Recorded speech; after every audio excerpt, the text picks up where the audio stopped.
Hello students, welcome to online class of CAT जी।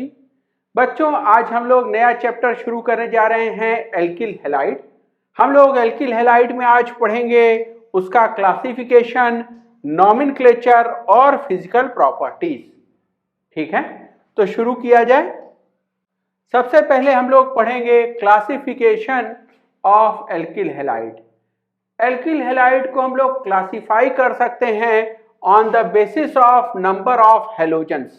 ठीक है, अगर एल्किल हैलाइड में एक ही हेलोजन है तो उसको हम लोग कहेंगे मोनो हेलो एल्केन। ठीक है, मोनो हेलो एल्केन, जैसे कि लेट्स से CH3Br, या आप ले सकते हैं C2H5Br। ठीक है, या आप ले सकते हैं लेट्स से नियोपेंटाइल ब्रोमाइड। ठीक है, तो इनके अंदर एक ही हेलोजन। अगला है डाई हेलो एल्केन, यानी इसके अंदर दो हेलोजन होना चाहिए। फॉर एग्जांपल CH2Cl, CH2Cl, या आप ले सकते हैं CH2, CH2, CH2, यहां क्लोरीन लगा दें। आप ये भी कर सकते हैं कि दोनों क्लोरीन को एक ही जगह लगाते, लेट्स से CH2Cl2। ठीक है, अगला है ट्राई हेलो एल्केन, यानी यहां पे तीन हेलोजन होने चाहिए। इट कैन बी CHCl3, ठीक है, और it can be CH2, CH, CH2 और तीनों पे के क्लोरीन। ठीक है, तो मोनो हेलो का मतलब होगा इसके अंदर एक ही हेलोजन है। ठीक है, डाई हेलो का मतलब इसके अंदर दो हेलोजन है। उसकी पोजीशन कहाँ है, दोनों एक ही कार्बन पे लगे हैं, अगल बगल के कार्बन पे लगे हैं, या दूर दूर के कार्बन पे लगे हैं, it does not matter. Similarly try halo alkane का मतलब तीन हेलोजन होना चाहिए। तीनों हेलोजन एक ही कार्बन पे हो तो भी चलेगा, अगल बगल हो तो भी चलेगा। ठीक है, अगला हम लोग पढ़ेंगे, अगला क्लासिफिकेशन का बेसिस है hybridization of the carbon bonded to the halogen. जो कार्बन हेलोजन से बॉन्डेड है उसका हाइब्रिडाइजेशन क्या है।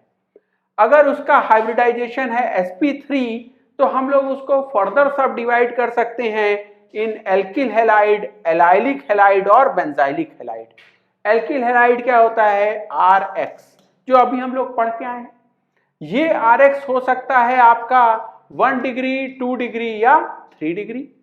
ठीक है, 1 degree Rx let's say CH3Br, 2 degree Rx let's say isopropyl chloride. ठीक है, यहां देखिए जो कार्बन हेलोजन से जुड़ा है वो 1 डिग्री कार्बन है। यहां जो कार्बन हेलोजन से जुड़ा है ये वाला कार्बन, ये दो तरफ से कार्बन से घिरा है तो ये 2 डिग्री, और हो सकता है ये 3 डिग्री, जैसे कि टर्शरी ब्यूटाइल ब्रोमाइड। ठीक है, तो it can be 1 degree, 2 degree और 3 degree. Next is allylic halide. Allylic halide यानी आप बात कर चुके हैं कि कार्बन कार्बन डबल बॉन्ड जिन दो कार्बन के बीच में है उसके बाद वाला कार्बन, अगर वहां से कोई हेलोजन जुड़ा है तो। ठीक है, तो ये दोनों sp2 कार्बन है, ये sp2 कार्बन के जस्ट बाद का कार्बन। ये जो कार्बन है ये एलाइलिक कार्बन है और इस पे ये वैलेंसी जो है ये एलाइलिक वैलेंसी है। अगर यहाँ हेलोजन आपने लगा लिया तो ये हो गया allyl halide. Next is benzylic halide. ठीक है, यानी जिस कार्बन पे हेलोजन जुड़ा है वो कार्बन रिंग के साथ जुड़ा हो। ठीक है, ध्यान से सुनिए, जिस कार्बन पे हेलोजन लगा है ये कार्बन रिंग के साथ अटैच हो। ठीक है, again benzylic halide can be 1 degree और 2 डिग्री और 3 डिग्री। अगर ये ऐसा है, यहां दो हाइड्रोजन है तो ये है 1 डिग्री बेंजाइलिक। ठीक है, अगर मैं ये एक हाइड्रोजन हटा के लेट से यहां CH3 लगा दूं तो it will become 2 degree benzylic, और ये वाला हाइड्रोजन भी हटा के अगर मैं लेट से CH3 लगा दूं, ये कार्बन 3 डिग्री बना दूं तो it will become 3 degree benzylic halide.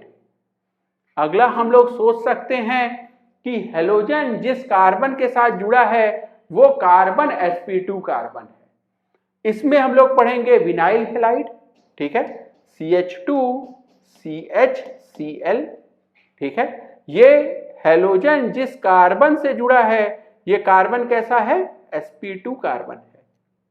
और इसी में हम लोग पढ़ेंगे एरिल हैलाइड, ठीक है। एरिल हैलाइड यानी इस बार हैलोजन सीधे रिंग के साथ जुड़ा हुआ है, ठीक है। ये कंपाउंड कैसा है, एरोमेटिक, बेंजीन, नेप्थलीन, ठीक है, ऐसा कुछ। तो दिस इज एरिल हैलाइड। इसको हम लोग देखें तो दिस इज क्लोरोबेंजीन, ठीक है। तो बेंजीन के साथ क्लोरीन जुड़ा हुआ है। आगे चला जाए, कुछ क्वेश्चन लगाया जाए और इन क्वेश्चंस के थ्रू ही हम लोग नॉमेनक्लेचर रिवाइज करेंगे। हम लोग क्लास 11th में नॉमेनक्लेचर पढ़ के आए हैं, तो मुझे जो नॉमेनक्लेचर की जरूरत है क्लास 12th एनसीईआरटी के क्वेश्चंस लगाने के लिए, सिर्फ हम उतना ही फिर से पढ़ रहे हैं। आगे आपको डिटेल आप क्लास 11th में पढ़ के आए हो, ठीक है।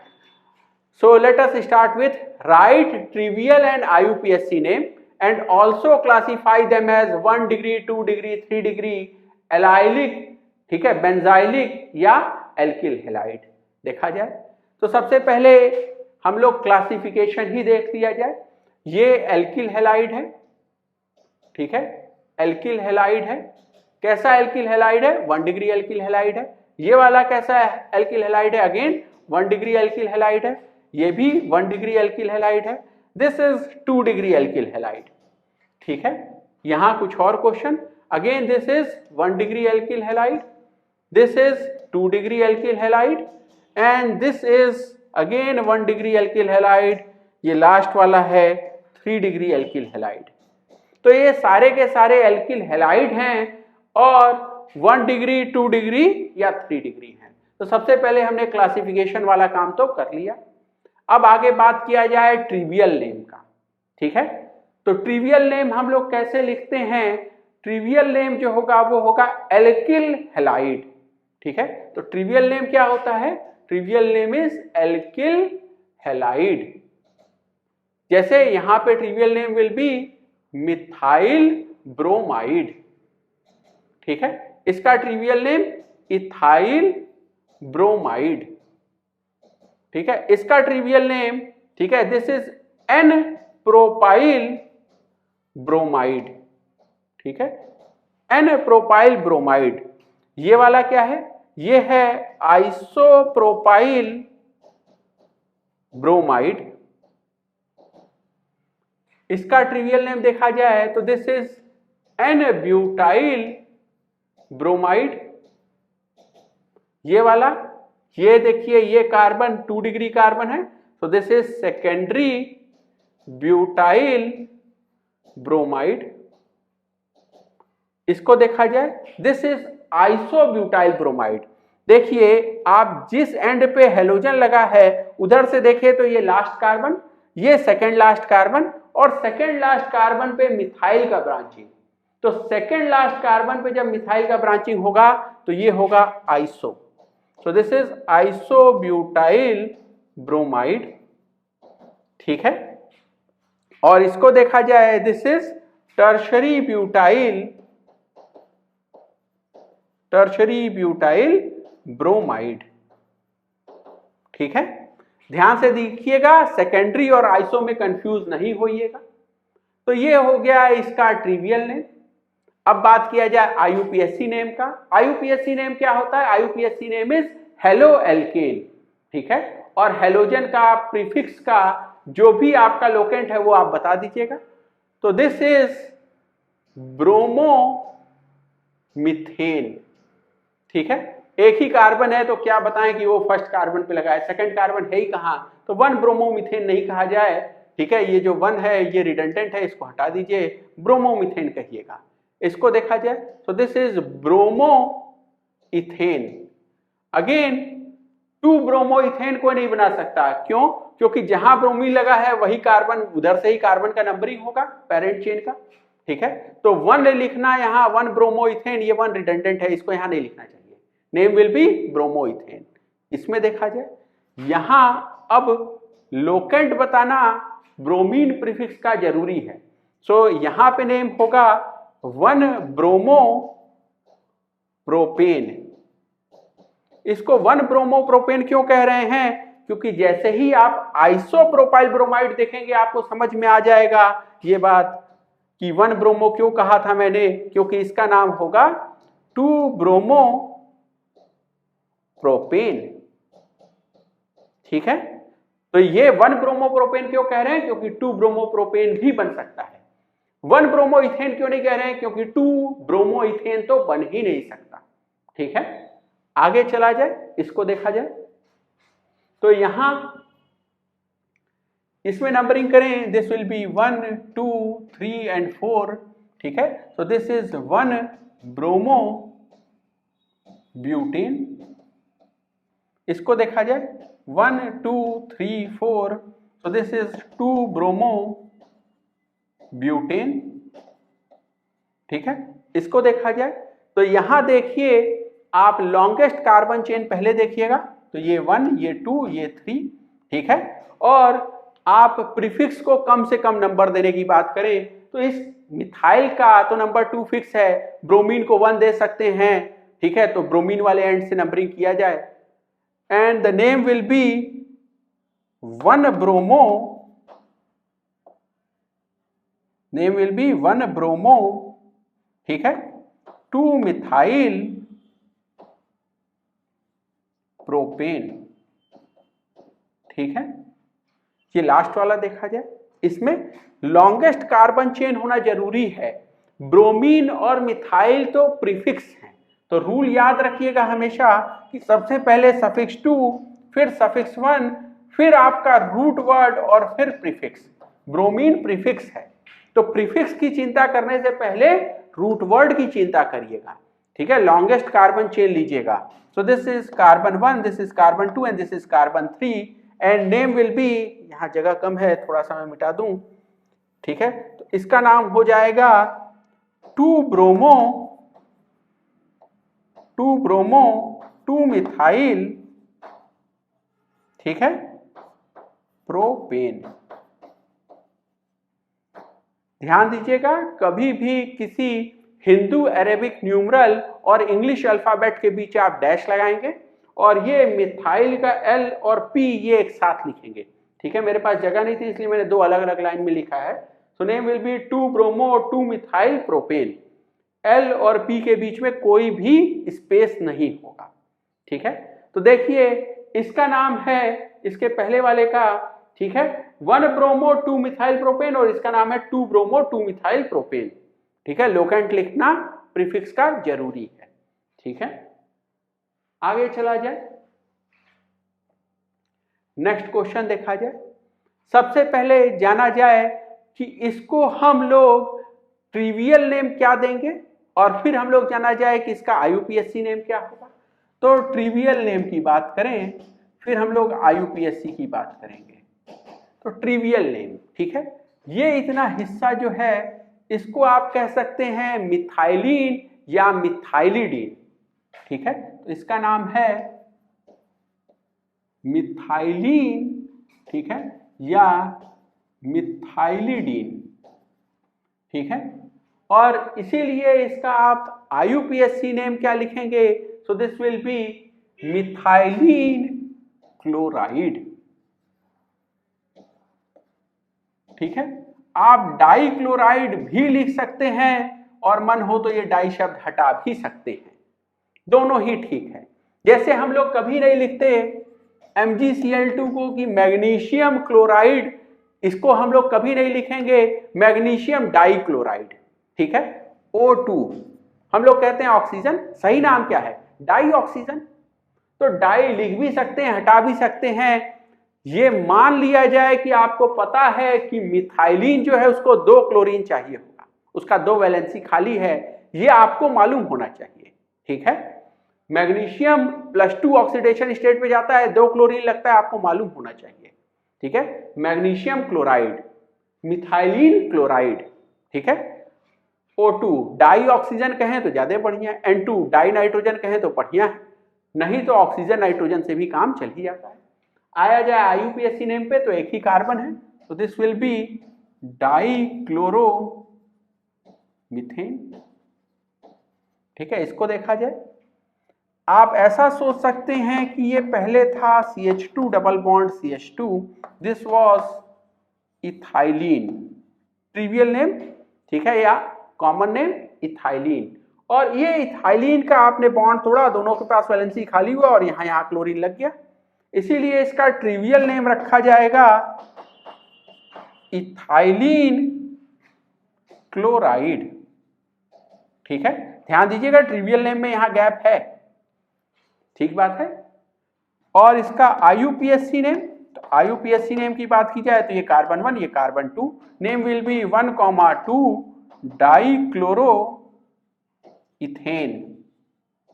ठीक है, name will be 1,2 dichloro ethane. इसको देखा जाए। अब इतने हिस्से को देखिए, अगर ये वाला मिथाइलिडीन था तो ये क्या है, इथाइलिडीन। ठीक है, तो ट्रिवियल नेम इसका क्या हो जाएगा, ट्रिवियल नेम हो जाएगा इथाइलिडीन क्लोराइड। ठीक है, और IUPAC नेम, IUPAC नेम ये हो गया कार्बन 1, ये हो गया carbon 2, IUPAC name is 1,1 dichloro ethane. ठीक है, अब ये IUPAC नेम और ये IUPAC नेम देखिए, 1,2 डाइक्लोरोइथेन और 1,1 डाइक्लोरोइथेन। यहां से आपको समझ में आया कि आपको क्लोरीन का लोकेंट बताना जरूरी था। ठीक है, आप सीधे डाइक्लोरोइथेन कहते तो मुझे नहीं पता होता कि ये वाला बनाना है कि ये बनाना है। ठीक है, अगला बात किया जाए, अगर दोनों क्लोरीन एक ही कार्बन के साथ जुड़ा हुआ है, इसका मतलब ये है जेम डाइहैलाइड। ठीक है, यहां अगल बगल के कार्बन के साथ हेलोजन जुड़ा है, यानी ये है विक डाइहैलाइड। ठीक है, यहां पे भी एक ही कार्बन से दोनों जुड़ा हुआ है हेलोजन, ये भी क्या है, जेम डाइहैलाइड। ठीक है, आगे चला जाए। नेक्स्ट इसको देखा जाए। ठीक है, ये भी आपका डाई क्लोरो एल्केन है या डाई हेलो एल्केन है। इसमें नंबरिंग की जाए तो ये सिमेट्रिकल है, किसी भी एंड से आप कर सकते हैं। ठीक है, और इसका ट्रिवियल नेम तो कुछ नहीं होगा, IUPAC नेम होगा 1,3 डाई क्लोरो प्रोपेन। ठीक है, अगर इसकी जगह आपको दिया होता लेट से CH3 CH CH2, यहां क्लोरीन लगाया होता, ठीक है, तो उस केस में इसका ट्रिवियल नेम होता, ट्रिवियल नेम आप कैसे सोचते हैं, एज इफ ये बना हुआ है किससे, ठीक है, प्रोपाइलीन से, तो ट्रिवियल नेम क्या लिखते हैं, प्रोपाइलीन क्लोराइड। ठीक है, अगर कोई डाइक्लोराइड लिखना चाहे तो वो भी अच्छा है। IUPAC नेम लिखना हो तो ये तो प्रोपाइलीन वाला हिस्सा था जिससे हम लोग सोचते थे ये बना है। IUPAC नेम लिखना हो तो ये carbon 1 2 3 and this will have IUPAC name. ठीक है, 1,2 डाइक्लोरो प्रोपेन, 1,2 डाइक्लोरो प्रोपेन। इसको देखा जाए। ठीक है, यहां इसका IUPAC नेम लिखा जाए। IUPAC नेम, ये कार्बन 1, ये कार्बन 2, ये carbon 3, name will be 1 2 3 trichloro propane. ठीक है, name will be 1 2 3 trichloro propane. आगे चला जाए, इसका नाम देखा दिया है CHF3। ठीक है, तो ऐसा जो भी होता है CHX3 टाइप का, इसका ट्रिवियल नेम होता है, ठीक है, हेलोफॉर्म। ठीक है, हेलोफॉर्म, यानी अगर मैं इसका ट्रिवियल नेम लिखूं तो इट विल बी फ्लोरोफॉर्म। इसका trivial name, this is chloroform. ठीक है, दिस इज ब्रोमोफॉर्म। ठीक है, और इसका ट्रिवियल नेम होगा आयोडोफॉर्म। ठीक है। ये आइडोफॉर्म जो है इसका प्रेसिपिटेट येलो कलर का होता है, ठीक है। ये बात ध्यान रखिएगा, इसका आगे हम लोग इस्तेमाल करेंगे, ठीक है। तो ये हो गए आपके हेलोफॉर्म। इनका आईयूपीएसी नेम लिखना हो, दिस विल बी ट्राईफ्लोरो, ठीक है, trifluoromethane. This will be trichloromethane. Similarly tribromomethane, triiodomethane, ठीक है। आगे देखा जाए CCl4। CCl4 इसका ट्रिवियल नेम है, ठीक है, कार्बन टेट्रा क्लोराइड, ठीक है।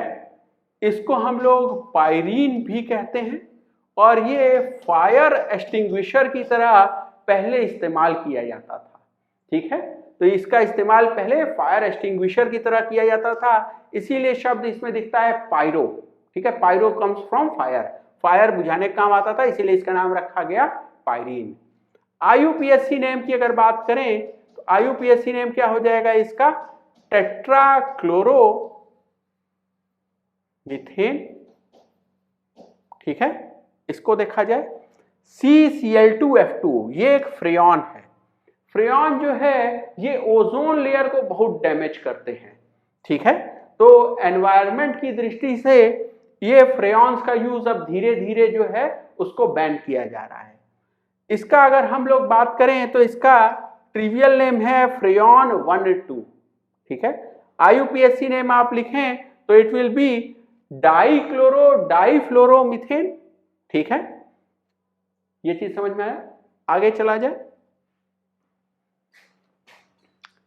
अब हम लोग पढ़ने जा रहे हैं IUPAC naming of some vinylic halide, ठीक है। तो ये विनाइल हैलाइड है। देखिए ब्रोमीन जो है वो sp2 कार्बन के साथ जुड़ा हुआ है, ठीक है। तो अगर हम लोग इसका ट्रिवियल नेम लिखें तो ट्रिवियल नेम इसका क्या हो जाएगा, विनाइल ब्रोमाइड, ठीक है।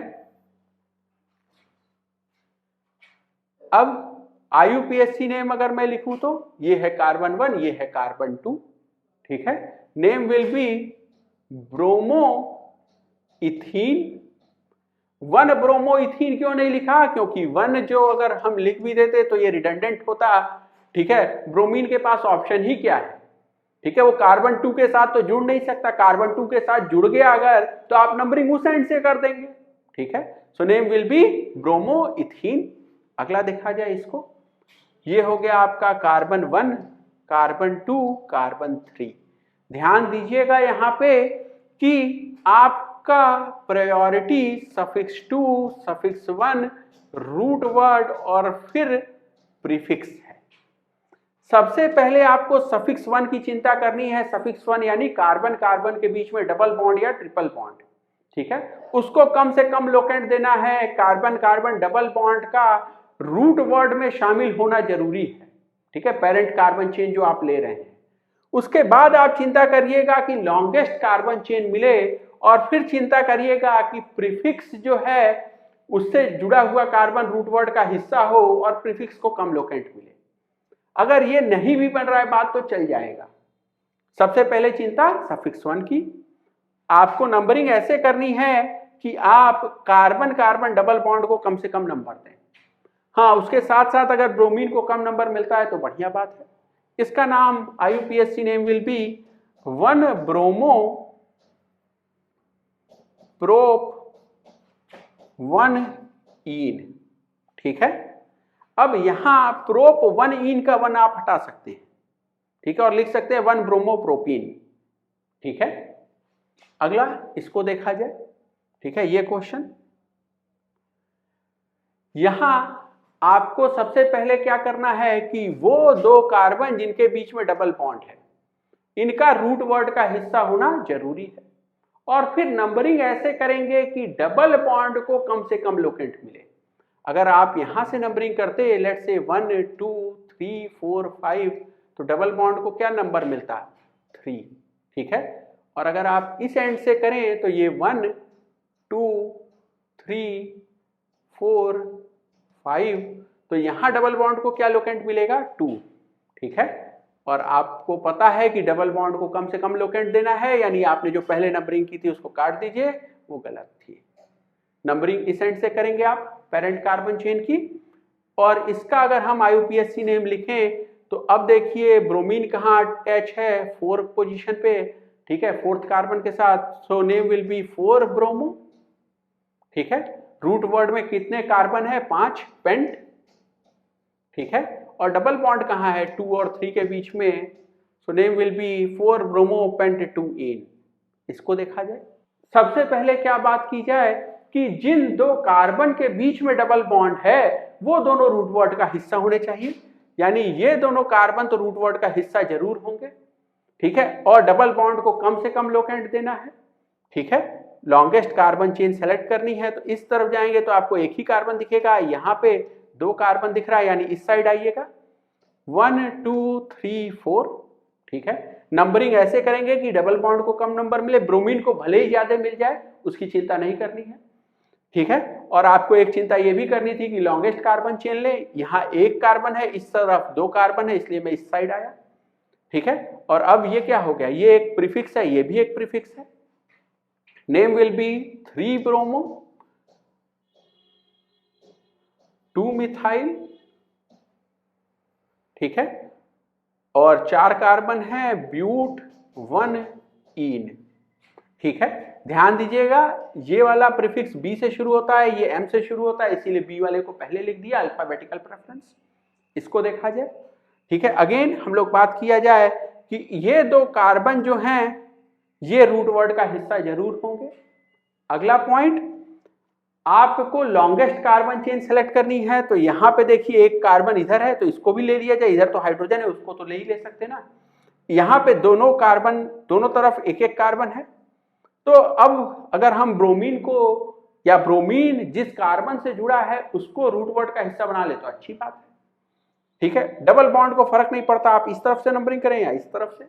और इसीलिए हम लोग नंबरिंग ऐसे करेंगे कि हमारे प्रीफिक्स ब्रोमीन को कम से कम लोकेंट मिल जाए, 1 2 3 4, ये भी एक यहाँ प्रीफिक्स है।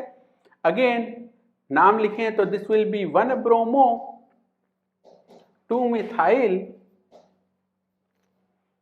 ब्यूट 2 इन, ठीक है। आप ऐसा भी सोच सकते हैं कि यहां आपको आइसोमेरिज्म दिखेगा डबल बॉन्ड के अबाउट, ठीक है, सिस ट्रांस या EZ, तो आप वैसे भी सोच के इसका नाम लिख सकते हैं।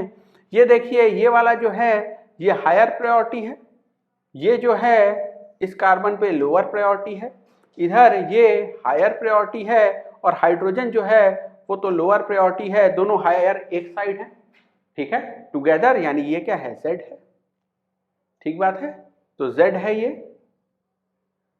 ध्यान दीजिएगा IUPAC नेमिंग में आप सिस ट्रांस का इस्तेमाल नहीं कर सकते, EZ का आपको करना पड़ेगा, ठीक है। आगे चला जाए, कुछ और सवाल लिया जाए।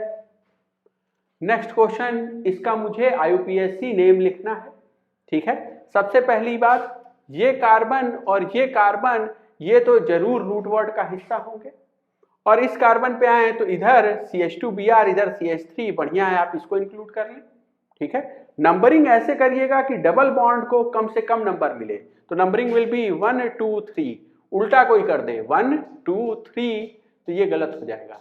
क्यों गलत हो जाएगा, क्योंकि डबल बॉन्ड को अगर आप सर्किल वाला नंबरिंग करेंगे तो डबल बॉन्ड को लोकेंट मिलेगा 2, जबकि आप डबल बॉन्ड को 1 लोकेंट दे सकते हैं। तो सबसे पहले आप डबल बॉन्ड की ही चिंता करनी है, आपको उसको 1 लोकेंट देना है, ठीक है।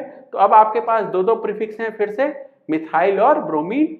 नेम विल बी 3 ब्रोमो, ठीक है, 3 ब्रोमो 2 मिथाइल,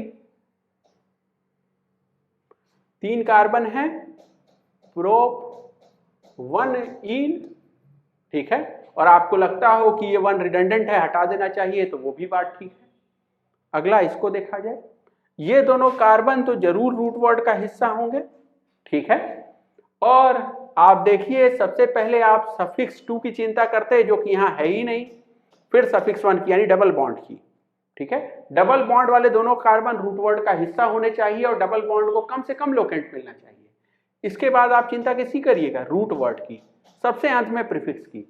तो यहां पे देखिए इस तरफ 2 कार्बन है, इधर तो एक ही कार्बन है, यानी आप इस साइड जाएंगे और नंबरिंग ऐसे करेंगे कि डबल बॉन्ड को कम से कम लोकेंट मिले, तो इस तरह से नंबरिंग कर दिया। इस पूरे सब्स्टिट्यूएंट का नाम क्या होगा, so this is bromo methyl substituent. और ये ब्रोमो मिथाइल सब्स्टिट्यूएंट कहां लगा है, कार्बन 2 पे, तो नाम होगा 2 ब्रोमो मिथाइल, ठीक है। और इधर इसका नाम लिखा जाए तो ये है ब्यूट 1 इन, ठीक है। तो ये इसका IUPAC नेम हो गया। आगे चला जाए, नेक्स्ट क्वेश्चन देखा जाए। तो नेक्स्ट क्वेश्चन से राइट IUPAC नेम, और फिर से कह रहा है हमको क्लासिफिकेशन भी बता दो इसका। यहां पे this is 1 2 3, name will be 3 bromo prop 1 इन भी आप लिख सकते हैं, और सीधे अगर आपने प्रोपीन लिख दिया तो वो भी ठीक है। इसको देखा जाए, ठीक है। इसका ट्रिवियल नेम भी अगर हम लिखें तो ये है एलाइलिक ब्रोमाइड, ठीक है। ये है एलाइलिक ब्रोमाइड, या इसको सिंपली कहें एलाइल ब्रोमाइड, ठीक है। एलाइलिक तो बहुत सारे लोग हो सकते हैं, अगर 3 के आगे भी कार्बन चेन गई होती, 1 के इधर भी गई होती तो भी वो एलाइलिक ब्रोमाइड होता, ठीक है। इस पर्टिकुलर चीज का नाम होगा एलाइल ब्रोमाइड, ठीक है। अगला इसको देखा जाए, ट्रिवियल नेम अगर इसकी हम बात करें तो दिस इज बेंजाइल ब्रोमाइड, ठीक है, बेंजाइल ब्रोमाइड। और अगर IUPAC नेम की बात करें, ठीक है, तो इस पूरे को उठा के एक साथ लिखिए, दिस इज ब्रोमो मिथाइल, ठीक है, this is bromo methyl benzene, ठीक है। तो this is bromo methyl benzene, ये ब्रोमो मिथाइल पूरा एक साथ है। अगला इसको देखा जाए, ठीक है। नेक्स्ट क्वेश्चन देखा जाए। नेक्स्ट क्वेश्चन में देखिए ये पूरा का पूरा हिस्सा जो है ये सब्स्टिट्यूएंट है, साइड चेन है, ठीक है। और इसमें नंबरिंग कैसे होगी, this will be 1 dash, this will B 2 dash, और इतने हिस्से का नाम लिखें तो this will be 1 bromo ethyl, ठीक है। तो this portion is 1 bromo ethyl, और ये पूरा का पूरा 1 ब्रोमो इथाइल लगा है किस पे, बेंजीन पे, ठीक है। So name will be 1 bromo ethyl benzene. इसको देखा जाए, ठीक है। तो यहां पे ये पूरा का पूरा साइड चेन है, ठीक है। और इसमें नंबरिंग कैसे होगी, this will be 1 dash, this will B 2 dash, ठीक है। And name will be 1 bromo, ठीक है, 1 ब्रोमो 1 मिथाइल, ठीक है। तो ये इतने का नाम हो गया, ठीक है, 1 ब्रोमो 1 मिथाइल, और इसके साथ साथ मुझे इथाइल भी लिख देना था, ethyl. So this is side chain, और ये पूरा लगा है किसके साथ, बेंजीन के साथ, ठीक है। इसमें अगर हम IUPAC नेम देखें तो डबल बॉन्ड को पहले सोचिएगा, carbon 1 carbon 2 carbon 3, name will be 3 bromo साइक्लोहेक्स, ठीक है, एंड 1 इन, और आप चाहें तो ये 1 रिडंडेंट है, इसको हटा दें, सीधे पढ़े 3 ब्रोमो साइक्लोहेक्सीन। इसको देखा जाए तो this will B carbon 1, this is carbon 2, 1 bromo ethene. अगर आप ट्रिवियल नेम जानना चाहें तो इसका नाम था allyl bromide, this was benzyl bromide, ठीक है। और इसका तो कुछ ट्रिवियल नेम ऐसा है नहीं, दिस इज क्यूमाइल ब्रोमाइड, ठीक है, क्यूमाइल ब्रोमाइड। ये इतने हिस्से को आप समझ सकते हैं कि ये इतना हिस्सा क्यूमीन है, ठीक है, क्यूमीन पे ये लगा हुआ है क्यूमाइल ब्रोमाइड। इसका नाम विनाइल ब्रोमाइड, ठीक है।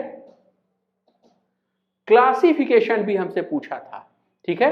तो ये कैसा है, ये है एलाइलिक, ठीक है, ये दिस इज बेंजाइलिक, बेंजाइलिक में भी ये 1 डिग्री बेंजाइलिक। इसको देखा जाए तो दिस इज 2 डिग्री बेंजाइलिक, ठीक है, 2 डिग्री बेंजाइलिक है ये वाला, ये 3 डिग्री बेंजाइलिक है, ठीक है, तो 3 डिग्री बेंजाइलिक। इसको अगर देखा जाए तो ये अगेन एलाइलिक है, दिस इज ऑल्सो एलाइलिक। इसको ये विनाइलिक है, विनाइलिक, ठीक है, तो ये विनाइलिक है, एलाइलिक है, this is 3 degree benzylic, 2 degree benzylic, 1 degree benzylic and this one is allylic again, ठीक है। आगे चला जाए, नेक्स्ट क्वेश्चन देखा जाए। Next question says draw all possible isomers of C5H11Br। सबसे पहले यहां dB कैलकुलेट करिए। सो dB will be 5 + 1 - 11 + 1/2, so this is 6 minus, ठीक है, 12/2 इज 6, तो dB आ गया आपका 0। यानी बेसिकली आपको यहाँ आपकी समस्या है क्या, आपके पास है 5 कार्बन, आपके पास है 1 ब्रोमीन और dB तो है ही नहीं, 0 dB है। तो सबसे पहले हमारी समस्या क्या है, 5 कार्बन। 5 कार्बन का मैं कितना एल्केन सोच सकता हूं, तो 5 कार्बन का एल्केन हो सकता है नॉर्मल पेंटेन, 5 कार्बन का हो सकता है आइसोपेंटेन और 5 कार्बन का हो सकता है नियोपेंटेन, ठीक है। अब यहां देखा जाए ब्रोमीन कहां लगा सकते हैं आप, इस कार्बन पे लगा सकते हैं, ठीक है, दिस विल गिव 1 ब्रोमोपेंटेन, यहां लगा सकते हैं 2 ब्रोमोपेंटेन, यहां लगा सकते हैं 3 ब्रोमोपेंटेन, यहां पे लगा सकते हैं, ठीक है, यहां भी लगा सकते हैं, यहां भी और यहां भी। इसमें सिर्फ 1 कार्बन लगा सकते हैं, इसका तो ऑलरेडी जो है वो टेट्रावैलेंसी पूरा है, ठीक है। तो यहां से आप बना सकते हैं कुल 1 2 3 4 5 6 7 एंड 8 स्ट्रक्चरल आइसोमर्स आप बना सकते हैं, ठीक है। ऑल पॉसिबल आइसोमर्स का है, यानी आपको स्टीरियो भी सोचना पड़ेगा, ठीक है। तो स्टीरियो में देखिए जब आप यहां लगाएंगे तो ये स्टीरियो सेंटर नहीं होगा, लेकिन यहां पे अगर आपने ब्रोमीन लगा दिया, ठीक है, तो उस केस में ये स्टीरियो सेंटर बन जाएगा। यहां पे लगाइएगा तो भी नहीं बनेगा, इस केस में यहां लगाएंगे तो बात नहीं बनेगी, यहां लगा देंगे तो ये स्टीरियो सेंटर हो जाएगा। यहां पे ब्रोमीन लगाइएगा, ठीक है, तो ये दोनों मिथाइल एक जैसा, यहां बात नहीं बनी, लेकिन यहां लगा देंगे तो ये CH2Br, ये CH3, ये इथाइल और हाइड्रोजन, ये वाला तब कायरल सेंटर बन जाएगा अगर आपने यहां लगाया तो ध्यान दीजिएगा जब आप यहां ब्रोमीन लगाएंगे तो कायरल सेंटर जो है वो ये बन रहा होगा, ठीक है। ये पॉइंट क्लियर हुआ, ठीक है। और यहाँ पे तो कोई कायरल सेंटर नहीं जनरेट होगा, तो आपको दिखाई देगा, आपको एक्स्ट्रा दिखाई देगा यहाँ पे, तो 3 और दिखाई देगा, यानी 11 आइसोमर्स मिलेगा, ठीक है, इंक्लूडिंग स्टीरियो आइसोमर्स। तो आइसोमर्स की अगर बात हो रहा है, स्टीरियो आइसोमर्स जोड़ के आप बताइएगा कि टोटल 11 मिलेगा। यहां से आगे चला जाए, next question, which C5H12 and C5H10 will give only 1 monohalo derivative, ठीक है, मोनोहेलो डेरिवेटिव आपको चाहिए।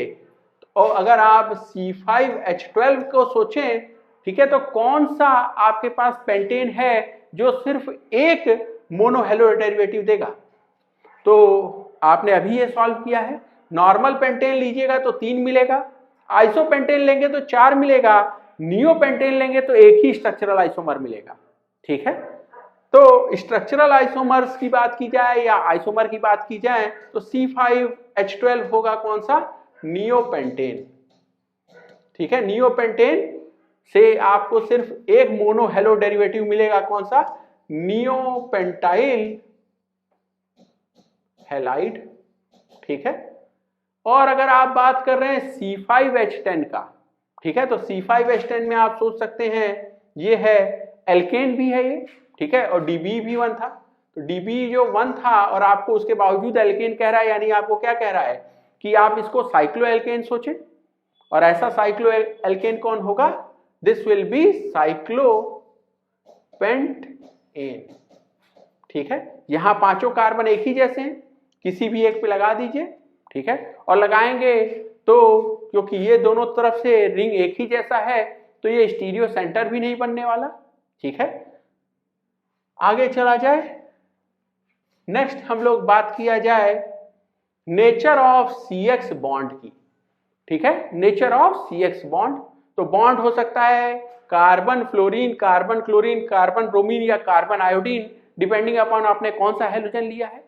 हमको कुछ ट्रेंड लिखना है। सबसे पहले है साइज ऑफ एक्स, तो साइज ऑफ एक्स इंक्रीज करता जाएगा, ठीक है। फ्लोरीन छोटा होगा, क्लोरीन और बड़ा, ब्रोमीन और सबसे बड़ा आयोडीन। बॉन्ड लेंथ की बात करें, जैसे जैसे हेलोजन बड़ा होता जाएगा बॉन्ड लेंथ भी बड़ा होता जाएगा, तो यहां पे भी नीचे जाने पे बॉन्ड लेंथ इंक्रीज करेगा, ठीक है। क्यों इंक्रीज करेगा? क्योंकि जैसे जैसे हेलोजन बड़ा होगा वैसे वैसे बॉन्ड लेंथ बढ़ेगा, बॉन्ड लेंथ बढ़ेगा, ठीक है, बॉन्ड स्ट्रेंथ कम होगा। तो हम ये कह सकते हैं कि बड़ा एटम, बड़ा हेलोजन कमजोर बॉन्ड बनाता है, ठीक है, ज्यादा बॉन्ड लेंथ का लंबा बॉन्ड बनाता है, ठीक है। अगला इलेक्ट्रोनिगेटिविटी ऑफ एक्स, तो आपको पता है सबसे ज्यादा इलेक्ट्रोनिगेटिव कौन होता है? Fluorine. So this is most electronegative. Electronegativity जैसे जैसे आप नीचे जाएंगे ये डिक्रीज होता जाएगा, ठीक है। और अब अंतिम बात किया जाए डाइपोल मोमेंट का। डाइपोल मोमेंट म्यू क्या होगा? Electronegativity difference into bond length, ठीक है। तो आप क्या चाहते हैं? इलेक्ट्रोनिगेटिविटी ज्यादा से ज्यादा हो हेलोजन की, और बॉन्ड लेंथ जो है वो भी ज्यादा से ज्यादा हो।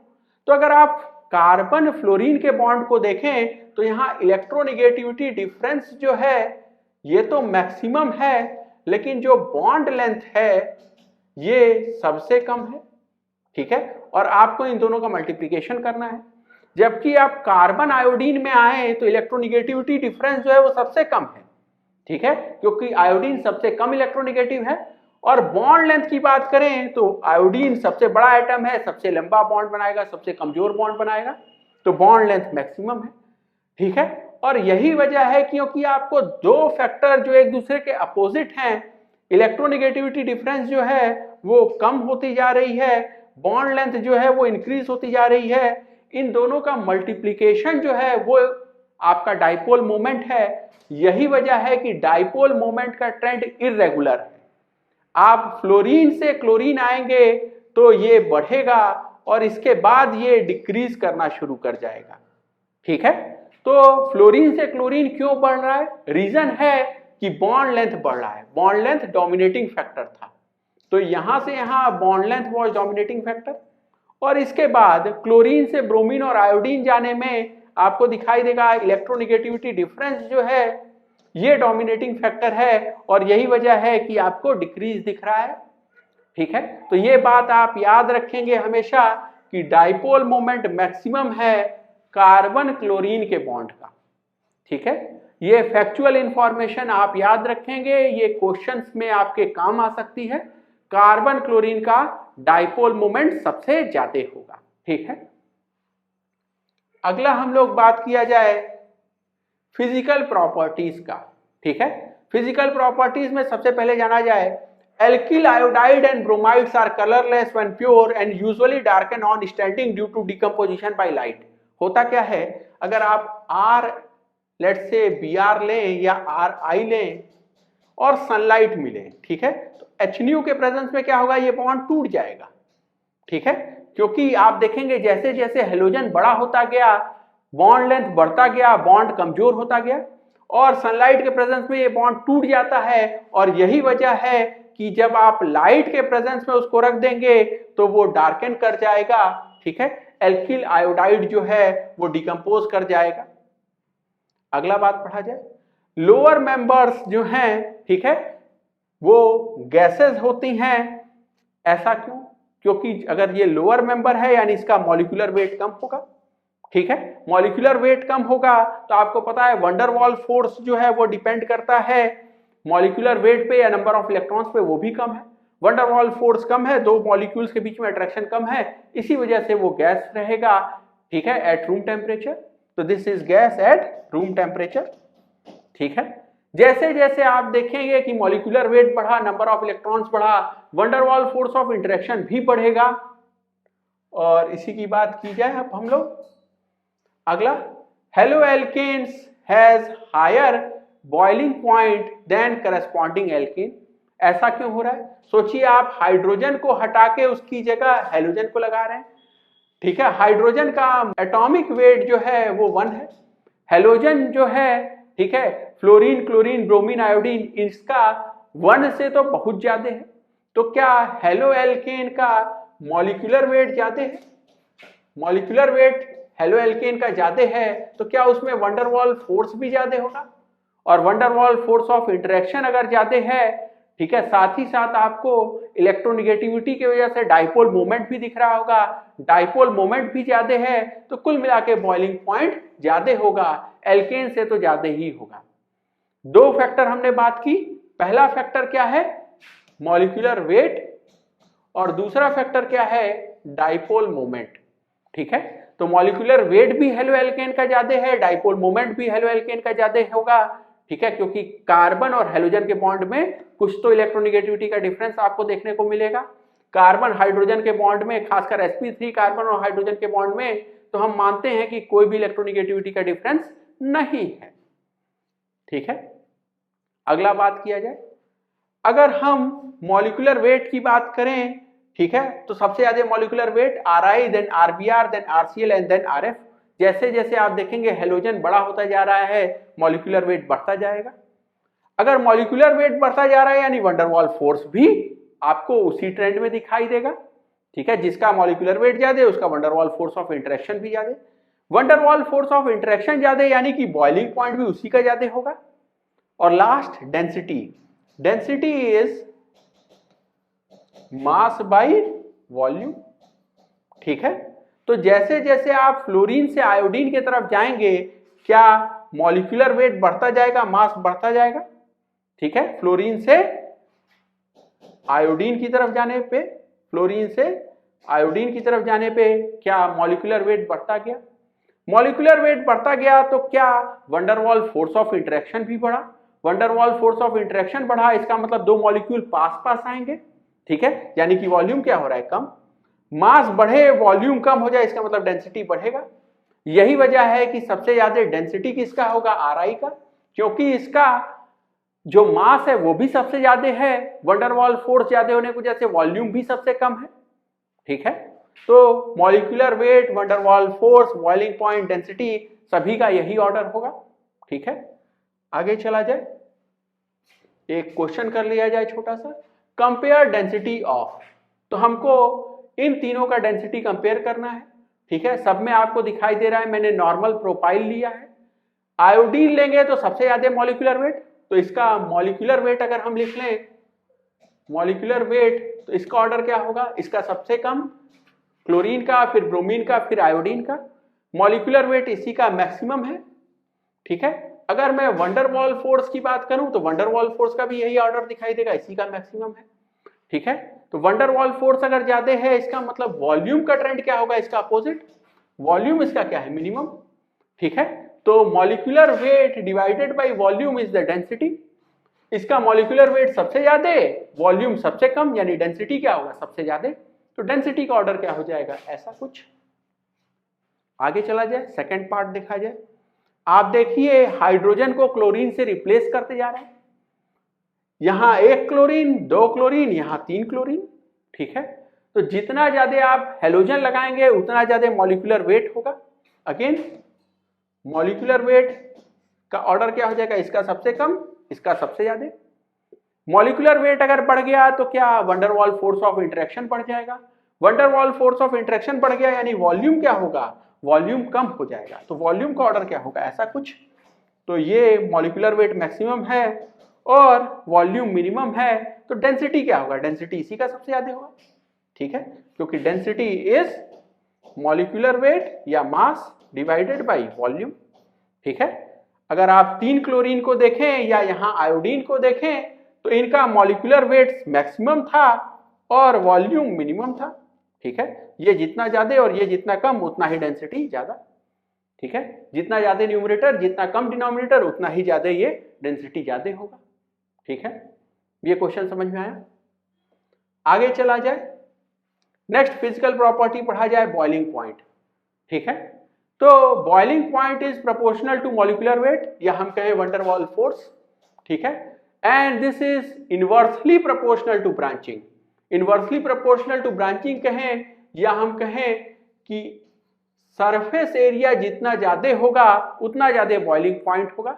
सरफेस एरिया कम हो जाएगा अगर आप ब्रांचिंग कर देंगे तो, तो ब्रांचिंग करने से आपका सरफेस एरिया जो है ये कम हो जाता है और यही वजह है कि इंटरेक्शन कम हो जाता है, ठीक है, बॉइलिंग पॉइंट कम हो जाता है। यही वजह है कि boiling point is inversely proportional to branching. एक छोटा सा सवाल इस पे लगा लिया जाए। Question says compare boiling point, ठीक है। यहां देखिए मॉलिक्यूलर वेट आपको बढ़ता हुआ दिख रहा है, मॉलिक्यूलर वेट बढ़ेगा, इसका मतलब बॉइलिंग पॉइंट बढ़ेगा, बॉइलिंग पॉइंट का ऑर्डर ऐसा होगा, ठीक है। मिथाइल की जगह इथाइल ले लेंगे तो मॉलिक्यूलर वेट ज्यादा, ठीक है, मॉलिक्यूलर वेट ज्यादा, वंडर वाल फोर्स ऑफ इंटरेक्शन ज्यादा, ठीक है, और यही वजह है कि बॉइलिंग पॉइंट ज्यादा। दूसरे केस में देखा जाए, आप ब्रांचिंग करते जा रहे हैं, ठीक है, n butyl bromide, secondary butyl bromide, tertiary butyl bromide, branching करेंगे सरफेस एरिया कम हो जाएगा, सरफेस एरिया कम होगा तो वंडर वाल फोर्स ऑफ इंटरेक्शन कम होगा और बॉइलिंग पॉइंट जो है वो कम होता जाएगा। So order will be this, ठीक है, जितना ज्यादा ब्रांचिंग उतना कम बॉइलिंग पॉइंट। आगे चला जाए और अब हम लोग कॉन्सेप्ट पढ़ा जाए, ठीक है, सॉल्युबिलिटी का। So alkyl halides are very slightly soluble in water. क्यों होता है कि ये बहुत कम सॉल्युबल है वाटर में? वजह ये है कि अगर आपको let's say alkyl halide solute को वाटर सॉल्वेंट में डिसॉल्व करना है तो आपको करना क्या पड़ेगा? दो H2O मॉलिक्यूल्स के बीच में जो इंटरेक्शन है उसको तोड़ना पड़ेगा। दो एल्किल हैलाइड के बीच में जो भी इंटरेक्शन है उसको तोड़ना पड़ेगा और जब आप डिसॉल्व करेंगे तो नया इंटरेक्शन डेवलप होगा, बेसिकली एल्किल हैलाइड सॉल्यूट और H2O सॉल्वेंट में। अगर बनने वाला इंटरेक्शन कमजोर है इसके मुकाबले जो पहले से इंटरेक्शन था सॉल्वेंट सॉल्वेंट के बीच में या सॉल्यूट सॉल्यूट के बीच में, तो डिसॉल्व करने में एनर्जी लगेगा और इस वजह से सॉल्युबिलिटी कम होगा। यहां ऐसा ही हो रहा है। वाटर वाटर के बीच में स्ट्रॉन्ग हाइड्रोजन बॉन्ड है जिसको आपको तोड़ना है। एल्किल हैलाइड के बीच में तो वीक इंटरेक्शन ही है, तो इसको तोड़ने में बहुत मेहनत नहीं लगेगी, ठीक है। लेकिन जो नया आपका इंटरेक्शन डेवलप हुआ between solute alkyl halide and solvent water, ठीक है, तो वाटर सॉल्वेंट और एल्किल हैलाइड सॉल्यूट के बीच में जो नया इंटरेक्शन डेवलप हुआ ये भी एक कमजोर इंटरेक्शन है, ठीक है। इसी वजह से less energy is released when new interaction is set up between solute RX and solvent water, ठीक है। कुल मिला के आपको ज्यादा एनर्जी खर्च करनी पड़ी, वाटर वाटर का इंटरेक्शन तोड़ने में कम एनर्जी मिली एल्किल हैलाइड और वाटर के इंटरेक्शन से, इसीलिए ये जो पूरा का पूरा प्रोसेस है, ठीक है, this is endothermic. Delta H is positive, ठीक है। यही वजह है कि alkyl halides are very slightly soluble in water. With this we end today's lecture. Thank you.